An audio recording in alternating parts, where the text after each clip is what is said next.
Those of you who've been in the parish a while know that one of the things I work very much on and care a lot about is comprehensive and just immigration reform.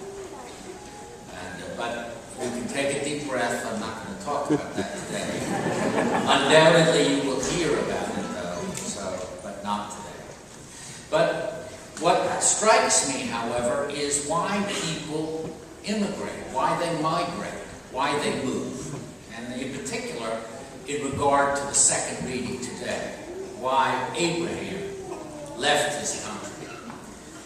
And I was thinking about my own family. My great-grandfather, Jack Eyre, left in the middle of the 19th century, left Ireland, left Dublin, and moved to Chile for economic opportunity because of his promised him a job. And there he wanted to make his fortune, a fortune he could not make in Ireland. And my great-grandmother, Clara Blanchard, left Maine and her family out of love, to marry Jack in Chile. Jack would never return to Ireland. Eventually, Clara would return to Maine.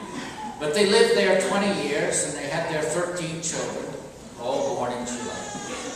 And then they returned another time for economic opportunity to New York, where Jack died, and then Clara lived on as a widow. And I also thought of the original Grinnell. There was an original Grinnell, one man, Michael, who 12 generations ago came to the colonies seeking religious freedom. It's for sure that he was Protestant, but he may have even been French Huguenot. They don't know. So in other words, he might have been fleeing persecution by the Catholics, for all we know. But he came for religious freedom, and obviously he came from England, and never obviously returned. So people move for a lot of reasons, right? Some move for economic opportunity, some move for love, some move for religious freedom.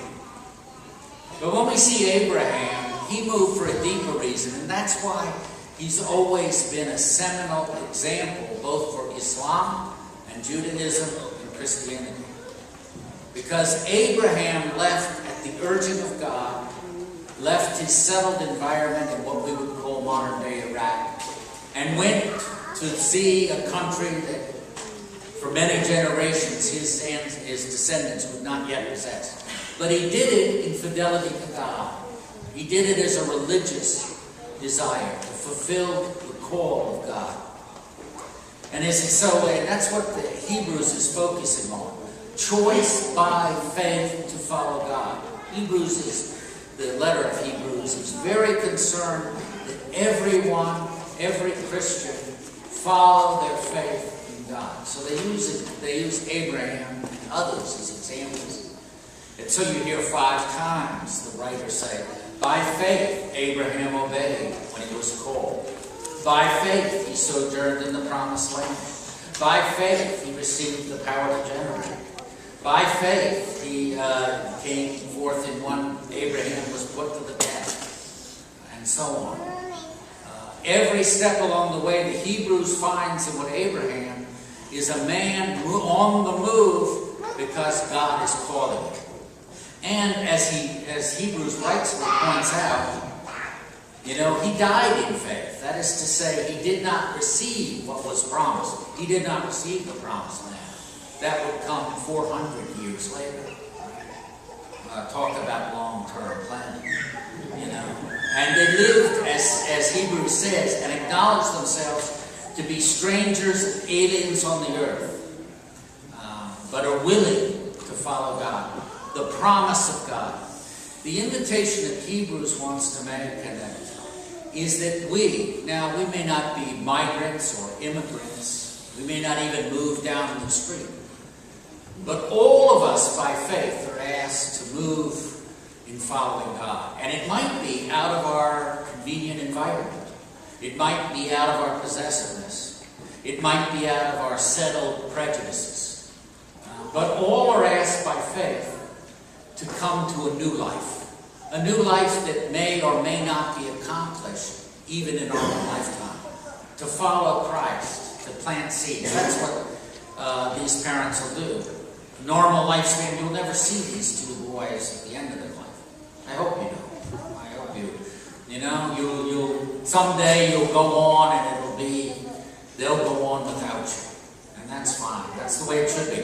But you're planting the seeds now by faith. And that's what the challenge will be. In just a moment, it won't be their faith. It'll be your faith that will be renewed.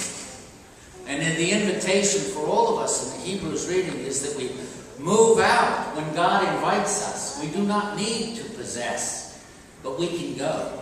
We need to be vigilant to the call of Christ, as the gospel says. Vigilant and ready to open, ready to accept the invitation. Perhaps it will move us out of, physically move where we are. Who knows? But for sure, what Hebrews is talking about is that this man, Abraham, followed God even when it seemed impossible. Even when it seemed like stupid. As he even says, they could have gone back, right? They could have gone back to the land where they came from. But they kept their fidelity in Christ. That's the invitation. We all need to be migrants and immigrants following the faith of Christ. All of us. You know, God is calling us out of whatever has a grip on us to a more abundant life, to a deeper vision. It's different, I know, for each person. Not everyone goes from one country to the other. But all of us have to move out of our sin into a new life. All of us have to accept the invitation to love. All of us have to find a way to turn away from vengeance towards forgiveness and peace. It is by faith, by fidelity to that faith, that we are to follow Christ. Well, I ask